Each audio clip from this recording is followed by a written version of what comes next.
नमस्कार, मैं कृष्ण कुमार स्वागत करता हूं आप लोग का अपने YouTube चैनल जिसका नाम है Krishna general study and Hindi. देखो दोस्तों, आज मैं आप लोग को बताने वाला हूं हिंदी के पूरे सिलेबस के बारे में। जितना भी पढ़ाया जा रहा हो आप लोग मैच कर लेना। जो परीक्षाएं होती है उनमें सभी में काम आएगा आप लोग का, चाहे वो यूपी पीसीएस हो, चाहे उत्तराखंड पीसीएस हो, चाहे आरओ एआरओ का पेपर हो, पुलिस एसआई या ग्रुप सी, जितने भी एग्जाम होते हैं या जेई के एग्जाम में जो हिंदी आती है या एसएससी जीडी में, इनसे बाहर नहीं होगा। आज मैं उसी सिलेबस के ऊपर बात करूंगा। कृपया करके इस वीडियो को पूरा देखिएगा।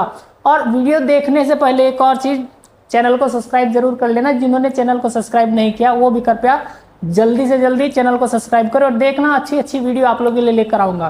पहले आज बात करते हैं हिंदी के सिलेबस की। आखिरकार इसमें पूछा क्या जाता है, क्योंकि मैं एक के बाद एक वीडियो डाल रहा हूं और आप लोगों को हर एक वीडियो को देखनी पड़ेगी, तभी आप लोगों को इसका लाभ मिलेगा। और वीडियो को जरूर पूरा देखें, कृपया करके देख लीजिए। आज सिलेबस के ऊपर बात करूंगा। सबसे पहले यहाँ जो पढ़ाया जाता है हिंदी भाषा का विकास, आप लोग देख लीजिएगा। हमारा वीडियो नंबर 4 इसी का है, आप लोग देखते चलिएगा। इसके बाद जो आता है वो वर्णमाला आता है बच्चों, देख लीजिएगा। वर्णमाला, अब वर्णमाला में आप लोग को पता है वर्णमाला की मैंने पहले ही 3 क्लास डाल दी। आप लोग इसका कृपया करके देखते चले। उसमें कुछ क्वेश्चंस भी, उनके आंसर भी आप लोग को और भी दिए जाएंगे, देखते चलें। तो वर्णमाला में आप लोगों ने पढ़ा स्वर और व्यंजन, ये पूरा आप लोगों ने देखा। स्वर व्यंजन के बारे में आप लोग को डिटेल से पढ़ाया गया है, इनकी अशुद्धियां भी पढ़ाई जाएंगी। साथ ही साथ इसका एक और चैप्टर आता है इसके बाद, आप लोग ध्यान से देखना, वर्ण विच्छेद। वर्ण विच्छेद, अब ये जो वर्ण विच्छेद है बच्चों, इसको वर्ण विश्लेषण भी कहा जाता है। वर्ण विश्लेषण भी कहा जाता है। और ये खासकर आप लोग देखेंगे यूकेपीएससी जेई में भी इससे यहाँ से क्वेश्चन आता है। और लगभग ये मान के चलना आप लोग के जितने भी ग्रुप सी के एग्जाम हो या आरओ के एग्जाम हो, ये जितने भी एग्जाम होते हैं जहाँ हिंदी आती है वहाँ से क्वेश्चन पूछा जाता है। बहुत सारे लोगों को नहीं पता होता बच्चों को कि वर्ण विश्लेषण होता क्या है। देखो, इसे समझने के लिए आप लोग को मैं क्लास लेकर आऊँगा बहुत जल्दी। जैसे मान लेते मैं यहाँ लिख दिया बाजार, तो बाजार का वर्ण विश्लेषण करना हो तो बच्चों इसे ऐसे करेंगे। यहाँ से जो ब है इसमें से हम स्वर निकाल देंगे, ये बन जाएगा बा। इसके बाद प्लस जा हलंत आ और प्लस र हलंत अ, इसको कहते हैं वर्ण विश्लेषण या वर्ण विच्छेद। तो ये पूरा का पूरा एक चैप्टर आएगा, आप लोग देखते चलिए वीडियो को, बहुत मजा आने वाला है। और एक इसके बाद जो हमारा टॉपिक होने वाला है, याद रखना बहुत ही जबरदस्त टॉपिक है, आप लोग ध्यान से देखिएगा बच्चों। इसे कहा जाता है शब्द विचार। शब्द विचार, अब ये जो शब्द विचार है यहां से बहुत ज्यादा प्रश्न आते हैं। लगभग ये मान के चलना, एक वर्णमाला और एक शब्द विचार, सबसे ज्यादा प्रश्न यहीं से पूछे जाते हैं हिंदी में। जब आप लोग पढ़ेंगे तो समझ जाएंगे। इसके बाद संधि समास, ये इस सबसे तो क्वेश्चन आते हैं, लेकिन यहाँ से भी आते हैं। अब शब्द विचार क्या है, इसमें किन किन टॉपिकों को शामिल किया गया है, सबसे ज्यादा जरूरी आप लोग को यही जानना है। तो बच्चों, शब्द को हमें शब्दों के भेद देखने हैं कि शब्दों के कितने भेद हैं, इन भेदों को किस किस आधार पर इसमें किन किन शब्दों को रखा गया है। सबसे पहले तो इसमें आता है शब्द बच्चों, सार्थक शब्द होते हैं और निरर्थक होते हैं। इसमें पढ़ाए जाएंगे आप लोगों को सार्थक शब्द और निरर्थक शब्द। अब आप लोगों को मैंने शुरू की क्लास देखना, वहीं पर आप लोगों को बताया था परिभाषा, सार्थक और निरर्थक क्या होते हैं। सार्थक का मतलब जिसका कोई अर्थ हो और निरर्थक का मतलब जिसका कोई अर्थ ना हो।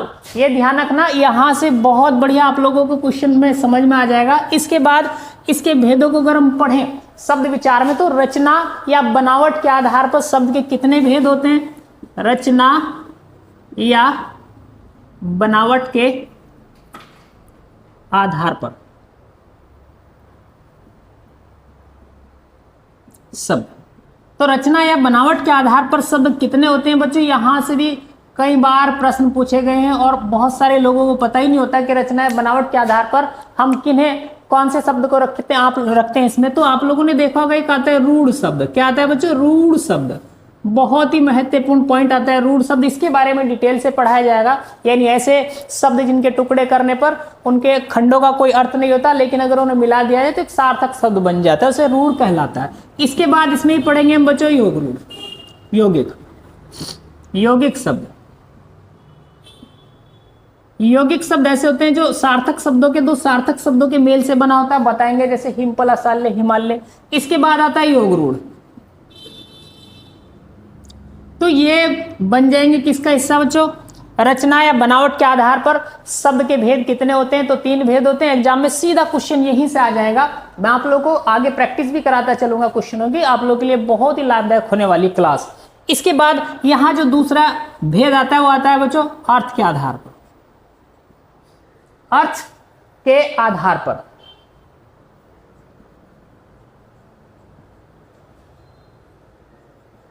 अर्थ के आधार पर शब्द के कितने भेद होते हैं तो जान लेना। यहाँ ये आप लोगों के लिए नया हो सकता है क्योंकि ये बहुत सारे बच्चों ने नहीं पढ़ा होता है, ना इनको देखा होता है, ना आप लोगों ने देखा होगा सिलेबस में। अगर यहाँ से क्वेश्चन आ जाए तो बहुत दिक्कत कर देता है। तो यहाँ से एक होता है आप समझ लेना वाचक शब्द। क्या होता है? यहाँ से एक आ जाएगा वाचक शब्द। दूसरा बच्चों यहाँ से ध्यान से देखना है आप लोगों को, एक होता है लाक्षणिक शब्द। इसे वाचक भी कह देते हैं, वाचिक भी कह देते हैं। एक होता है लाक्षणिक शब्द।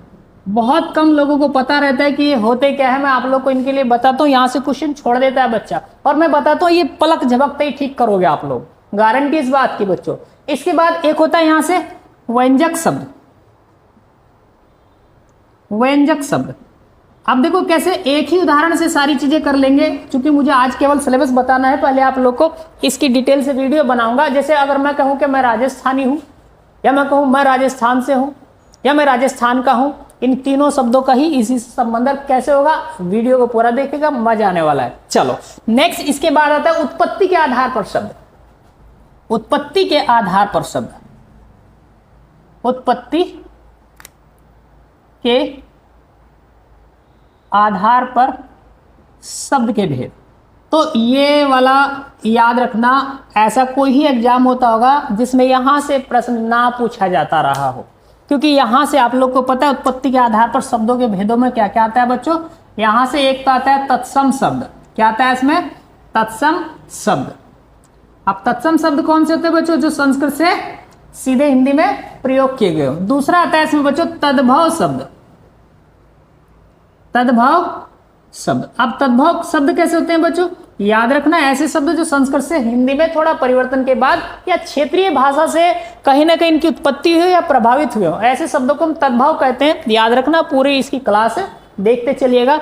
इसके बाद यहीं से एक और इसके साथ पॉइंट आ जाता है देशज शब्द और विदेशज शब्द।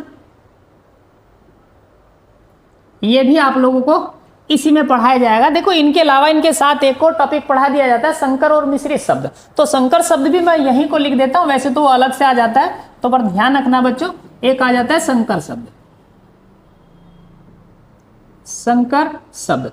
तो शब्द भेदों की अगर हम बात करें तो आप लोगों ने क्या पढ़ा? सार्थक और निरर्थक शब्द, रचना और बनावट के आधार पर शब्द, अर्थ के आधार पर शब्द और उत्पत्ति के आधार पर शब्द। यही एक और पॉइंट इसमें आ जाता है विकारी अर्थात अविकारी शब्द या विकार के आधार पर शब्द। मैं यहां लिख देता हूं विकार के आधार पर शब्द। विकार के आधार पर शब्द। अब विकार के आधार पर जो शब्द होते हैं बच्चों, ये दो प्रकार से देखे जाते हैं। इनमें से आ जाएगा एक विकारी और दूसरा अविकारी। एक तो आ जाएगा विकारी शब्द, एक आ जाएगा अविकारी शब्द। अविकारी शब्द, क्लियर है? अब यहां से आप लोगों को देखना है कि विकारी शब्द कौन से होते हैं, अविकारी शब्द कौन से होते हैं। पूरा वीडियो आप लोग देख लीजिएगा, सारी चीजें इसमें समझा दूंगा। अर्थात ऐसे शब्द जिनसे किसी शब्द में या मूल शब्द में विकार उत्पन्न होता है, ऐसे शब्द होते हैं। संज्ञा हो जाएगा, सर्वनाम हो जाएगा और विशेषण हो जाएगा और क्रिया। इसके बाद अविकारी ऐसे शब्द होते हैं जिनका कोई फर्क नहीं पड़ता। जैसे अगर मैं लिख दूं धीरे धीरे, तेज, कहाँ, कल, तो इनसे कोई फर्क नहीं पड़ता। तो याद रखना बच्चों, ये हो जाएंगे आप लोग के शब्द विचार के भेद। यहां से क्वेश्चन आना ही आना है पेपर में, आप कोई सा भी पेपर उठा लेना, आएगा ही। इसके अलावा आगे लिखते हैं इस सिलेबस में क्या क्या और है, देखते चलिए।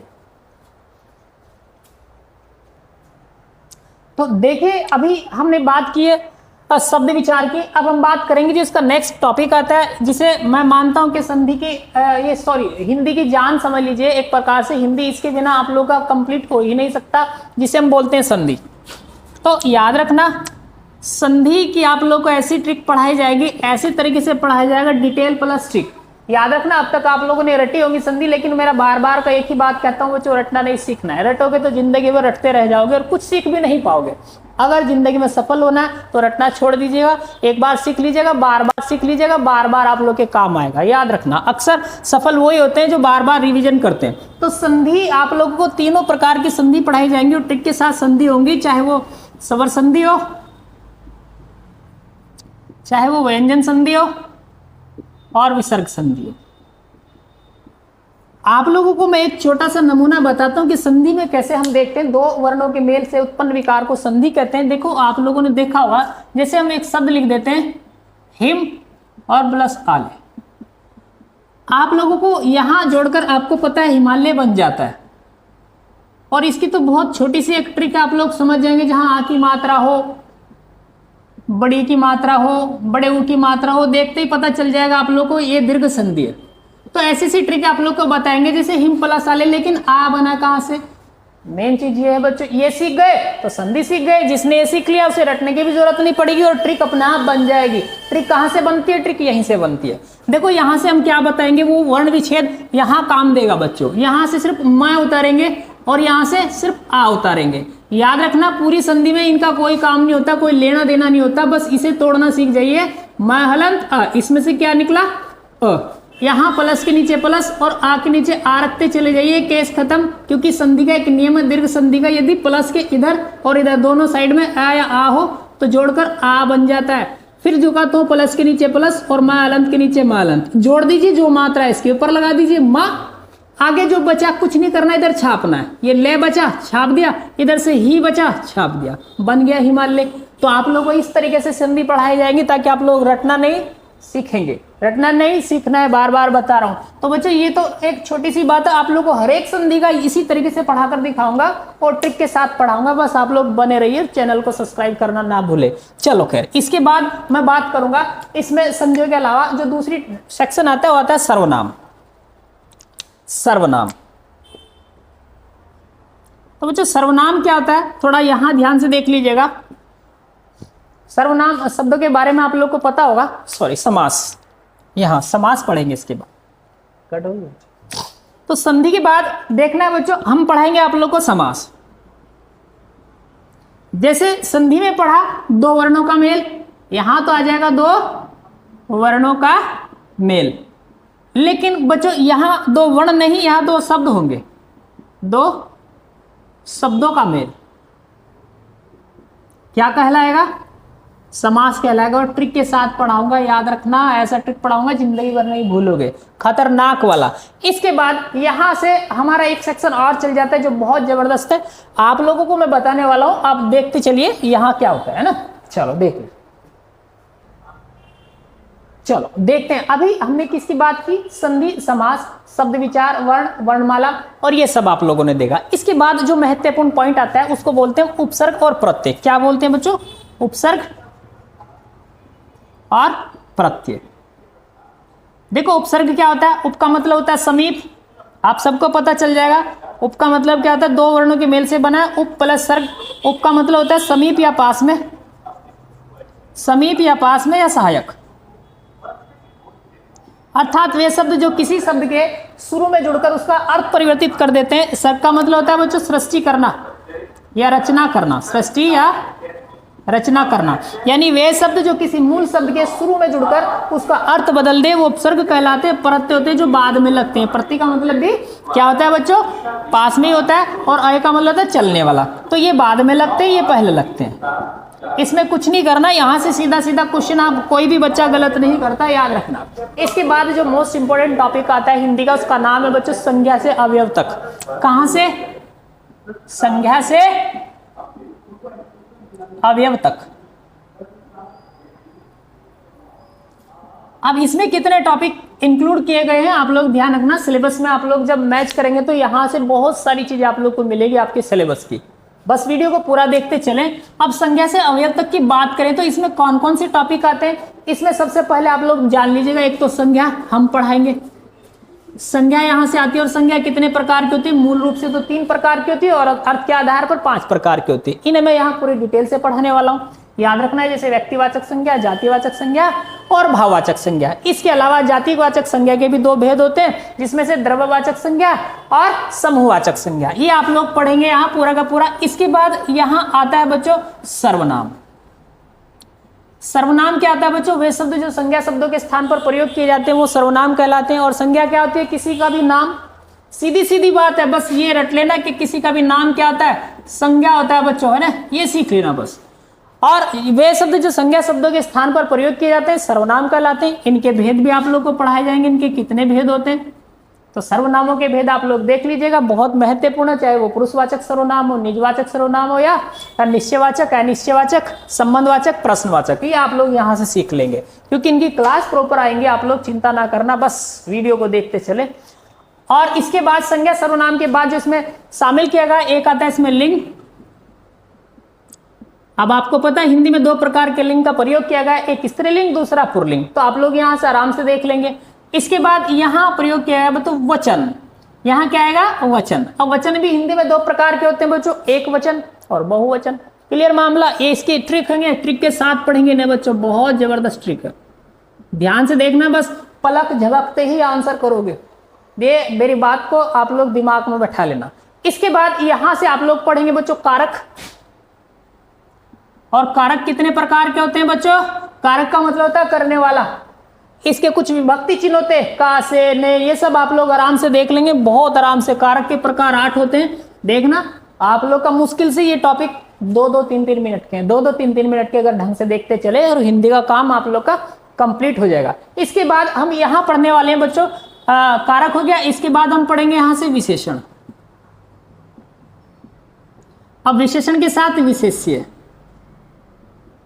विशेष्य के साथ में हम पढ़ेंगे परविशेषण। अब आप लोग को पता चल जाए कि ये क्या होता है, विशेषण क्या होता है, विशेष्य क्या होता है, परविशेषण क्या होता है। मैं लिख दूं यहां, मोहन बाजार जाता है। अब आप लोग को पता चल जाएगा, ये मैं कह दूं मोहन काला लड़का है। कैसा लड़का है? काला लड़का है ना। चलो तब देखो यहाँ कैसा लड़का है? मोहन काला लड़का है। किससे पता चला? यही तो विशेषण शब्द है बच्चों। अब जिसकी विशेषता बताई जा रही है वो बन जाएगा विशेष्य, और जो बताया जा रहा है वो बन जाएगा बच्चों विशेषण। याद रखना।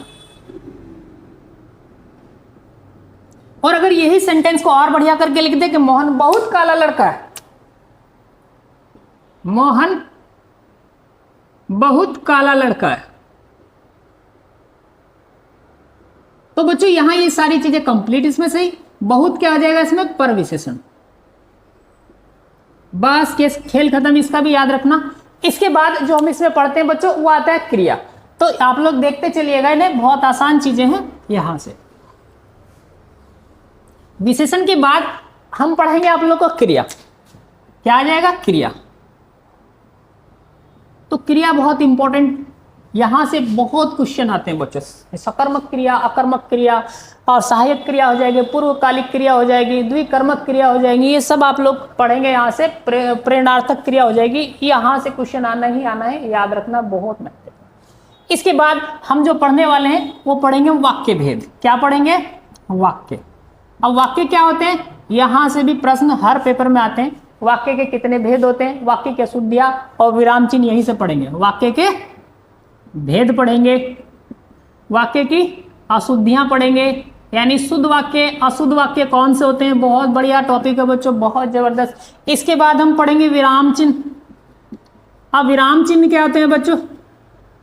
विराम का मतलब होता है ठहराव, यानी जब हम पूरी बात को कह दे तो वहां आप लोगों ने देखा होगा एक चिन्ह लगा होता है, वही विराम चिन्ह कहलाता है। इनके बारे में हम पढ़ने वाले। इनके अलावा जो हमारे हिंदी के सिलेबस में आता है आप लोग देख लीजिएगा, जैसे मुहावरे हो गए। क्या हो गया बच्चों? मुहावरे। मुहावरे तो आप लोग जानते हैं क्या होते हैं, या लोकोक्तियां। अभी भी बता रहा हूं, जितने भी नंबर का आएगा आप लोग का, चाहे पुलिस में हो या किसी भी पेपर का हो, आप कम से कम यहां से 80% क्वेश्चन ठीक करोगे, 85 तक चले जाओगे। मुहावरे, लोकोक्तियां याद रखना। रस, छंद, रस हो जाएंगे, छंद पढ़ेंगे, यहां अलंकार पढ़ेंगे। रस, छंद, अलंकार भी आपको ट्रिक के साथ पढ़ाए जाएंगे जबरदस्त तरीके से, कभी गलती नहीं करोगे, याद रखना। इसके अलावा आप लोगों ने सुना है आजकल हिंदी में पत्र लेखन शुरू कर दिया गया है, पत्र लेखन। और बच्चों यहां से आप लोग का सिलेबस हो जाता है हिंदी का कंप्लीट। ध्यान से देख लीजिएगा। और एक विलोम शब्द और पर्यायवाची, आपको पता है ये कैसे शब्द आते हैं। एक विलोम शब्द भी इसमें आप लोग के लिए आ जाएंगे और पर्यायवाची, पर्यायवाची शब्द, विलोम शब्द हो जाएंगे, पर्यायवाची शब्द हो जाएंगे। और इसमें अगर कुछ बचा तो आप लोग के लिए विविध में डाल देंगे। वैसे तो आप लोग का सिलेबस यही है। एक बार अपने एग्जाम का सिलेबस उठाकर देख लीजिएगा, उसमें कहाँ से क्या पूछा गया, क्या इनमें से कोई टॉपिक छूटा हुआ है जो आज बताया आप लोग को।